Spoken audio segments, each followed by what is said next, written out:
Mahirap nga po. Katoliko kasi yung bahay ang punang tinuluyan ko at napaka-stricto nila. Kaya bata pa lang ako natuto na akong tumayo sa sarili kong mga paa. Sabi ni Marco, masyado kang uptight at nagmamatigas sa ilang mga bagay.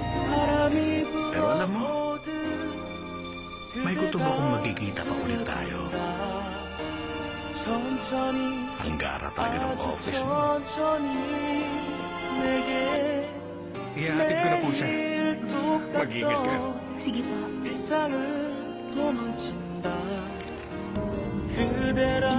sa akin na laman ang puso mo. Hindi estado mo sa buhay.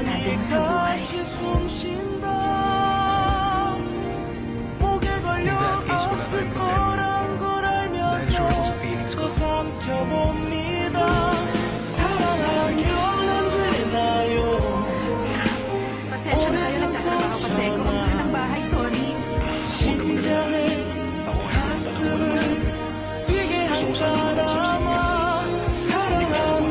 ang dalawa. Gusto ko sana pasensya na.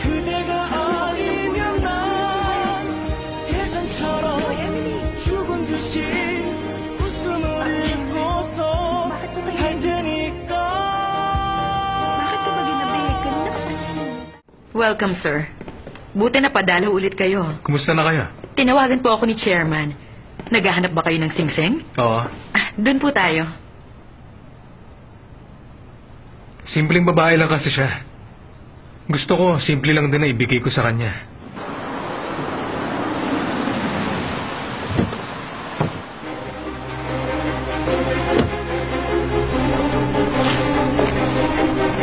Magandang araw po, sir. Magandang araw sa'yo. Tingnan niyo po ito.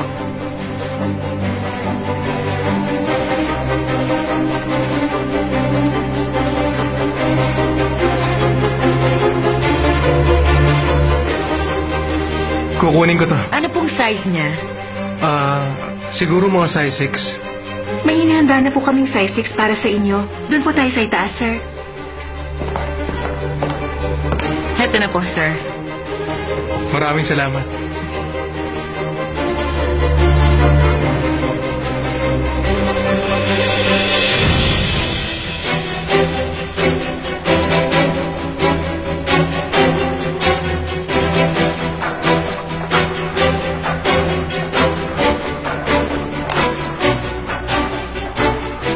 Director Marco, kumusta? Anong ginagawa mo dito? Ikaw, ba't ka nandito? Mukhang pareho tayo ng pinunta dito.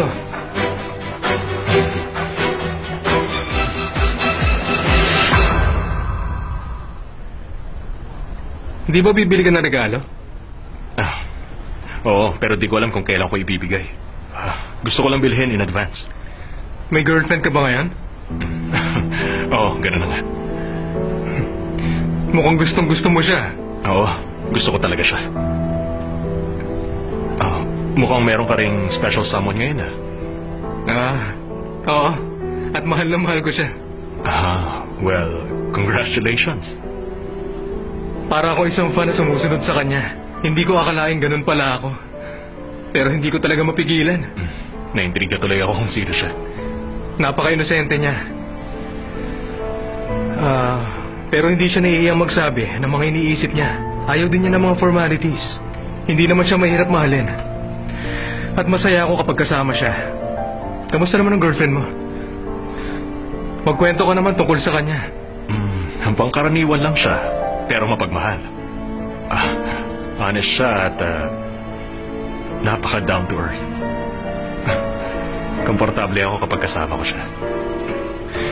Sana naman makilala ko siya. Oh, sure. Kumain tayo sa labas minsan. Okay.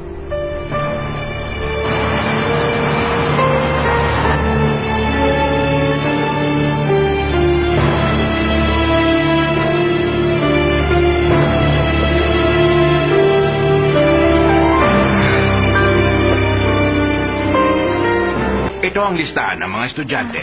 Ito ang material na gusto kong ipa-photocopy mo. Salamat. Pero alam mo, hanga ako sa'yo. Nag-major ka sa Japanese literature, pero ang dami mong alam sa architecture.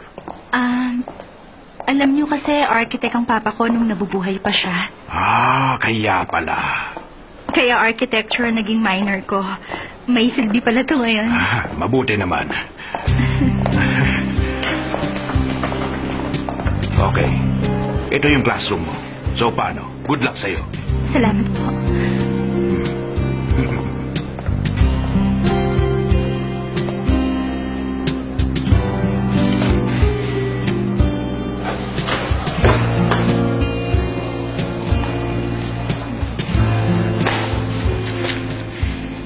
Good morning sa inyong lahat. Sa lesson natin ngayon, i-discuss natin ang housing, hotel, and architecture. Ako si Emily Jiang, ang inyong instructor. Nice to meet you all.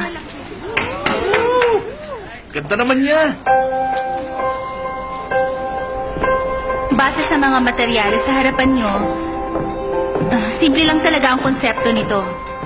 Isipin nyo na lang na inilipat sa indoor pool na to ang buhangin ng Waikiki. Alam nyo kasi, accident prone ng concrete ground.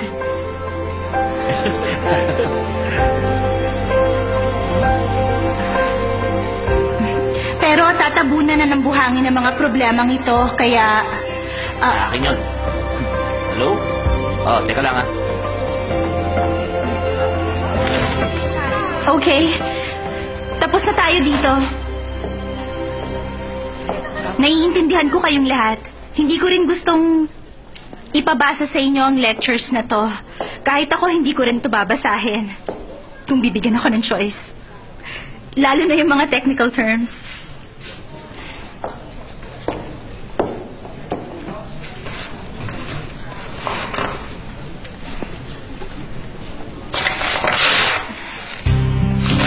Punitin na natin to at itapon lahat sa basurahan.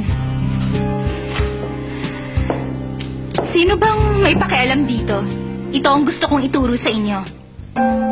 Bago ko pa punitin ang mga yan, di ba napansin nyo, napaka-boring ng klaseng ito? Pero biglang nagbago ang lahat.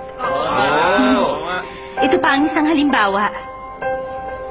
Kayong mag-lovebirds, pumunta nga kayo rito. It's okay, hali kayo dito.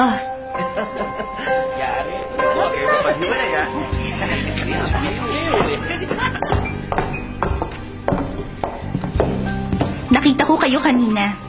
Nakafocus sa isa't isa kesa sa lesson natin. Ngayon, bibigyan ko kayo ng chance upang i-express ang nararamdaman nyo sa isa't isa. Game ba kayo? Chance na ninyo para ipakita sa mundo na nagmamahalan kayo. Okay lang yan. Sige na, go. Kiss mo na! Kiss mo na! Kiss mo na!